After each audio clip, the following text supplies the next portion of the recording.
So monks, as they're written in D&D, and I'm going to put a big caveat on all of this, which is to say that, like, if you are presumably Chinese specifically, because obviously the monks sit really heavy on Mm-hmm. Chinese martial arts more than any of the other sort of East Asian martial arts. If you are, you know, Chinese East Asian and you feel like this represents something from your particular culture and it's a story that you want to tell, fucking ignore me, right? Like I'm talking about guys that look like me, right? Like Yeah. I'm talking about me here.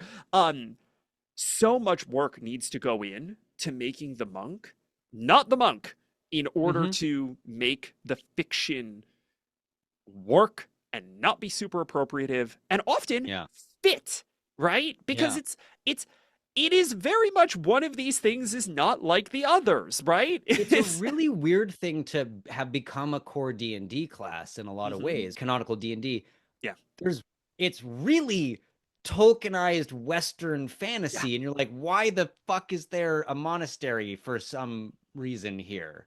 That sort of Yeah. very Eastern focused, very Yeah. kung fu oriented kind of energy, that sort of monastery. And what I wanted them to do with monks Mm. was to take a step back and think about focus and discipline as a fixture of what kind of fiction you could sort of anchor around and try to Hmm. represent other types of stories with that. I have always pictured like Rasputin characters as monks, right? This idea of like, I have this charismatic presence that is Hmm. so kind of force of will, so kind of born out of the way that I manifest myself on a daily basis that becomes interesting. It becomes kind of larger than life. There are interesting stories to be told, and certainly a kind of wuxia monk is part of that, right? Yeah, But have that be absolutely. the sort of subset that is thoughtfully represented.